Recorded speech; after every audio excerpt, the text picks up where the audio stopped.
inzira zirindwi z'ubutsinzi kubera ko dushima Imana ko Imana yisha abazimu. Ikiganza cy'uburyo bwa mugenzi kubwira ngo abazimu bapfuye. Rimwe kabiri gatatu.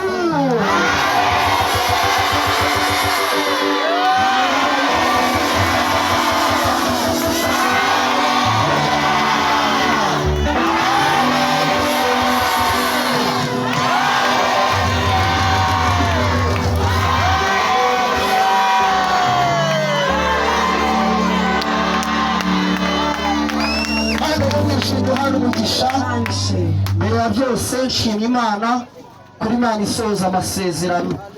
Kumanga mugenzi mubwire ngo amasezerano wavuganye n'Imana izayasohoza. Mubwire ngo naho isi n'ijuru byavaho nta cyagamburuza ijambo ry'Imana.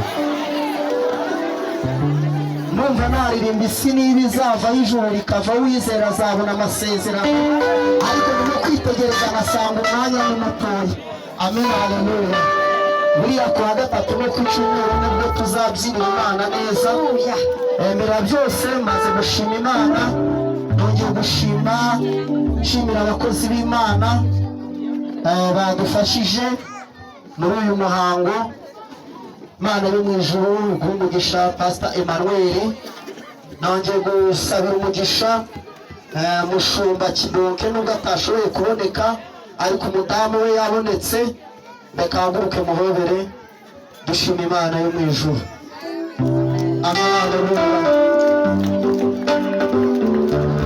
Imana umugisha, Imana yatugiriye neza ni mushiki wanjye, yamuhaye ubushumba nanjye ni ikirenge mu cyawe. Mugenzi ngo nawe ntizagukurira mwawe.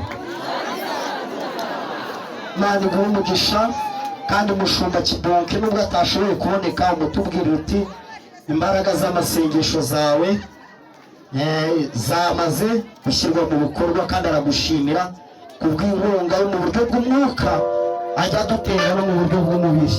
Imana imuhe umugisha.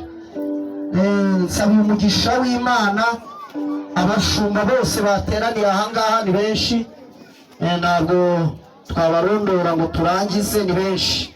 Imana ibahe umugisha.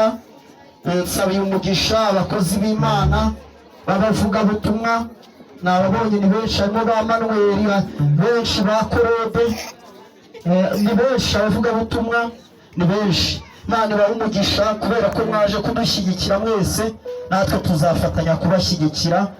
Imana izaduhana umugisha. Nongeye gusabira umugisha kandi abahanzi uyu munsi Imana yemeye ko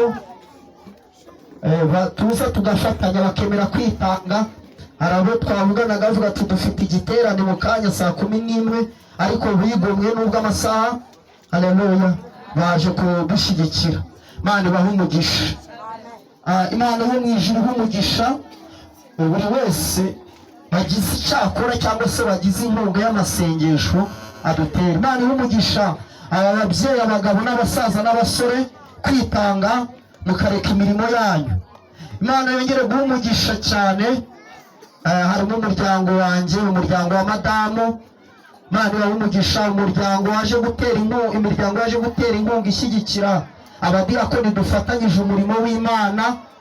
Nababwira Imana ibahe umugisha. Twabishimiye mu izina ry'abadiyakoni nabo, haleluya. Nabo reka mvuge mu izina ryabo, wa mubyeyi, wa mugabo, wa musore waje kudushyigikira muri uyu murimo. Tugusabiye umugisha uva ku Mana kandi uzaguherekeze. Imana ishimwe. Ibintu byinshi bijya bipfa, abantu barapfa, ariko umugisha w'Imana ntabwo ushobora gupfa. Umugisha w'Imana ntusaza. Nubwo abana b'abantu tujya dusaza, ariko umugisha w'Imana ntusaza. Aburahamu we yageze mu myaka igera mu 100, uwo mugisha ubona gusohora. Ariko umugisha, icyatumye imurinda iyo myaka 100 nuko umugisha w'Imana udasaza. Umugisha w'Imana uzakubaho. Imana ibahe umugisha. Nsaba umugisha buri wese, abana batoya, nuko Imana ibahe umugisha. By'umwihariko umuryango wanjye, reka mpobere muzehe waje kudutera inkunga dushyigikira. Zaguha umugisha mwinshi.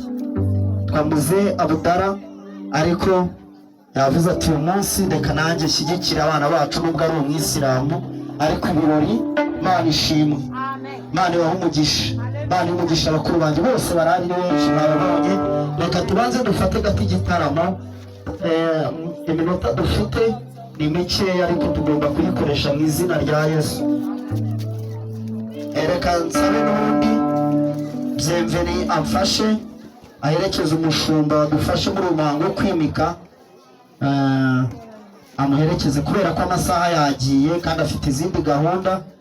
Yahereye akavuga ati reka ngerageze uburyo natanga mubwira nihangane, ariko nakundi reka tugusezere. Imana ibane nawe kandi natwe tuzagumya gushyigikirana mu murimo w'Imana, kandi tuguhaye intashyo ushyira itorero.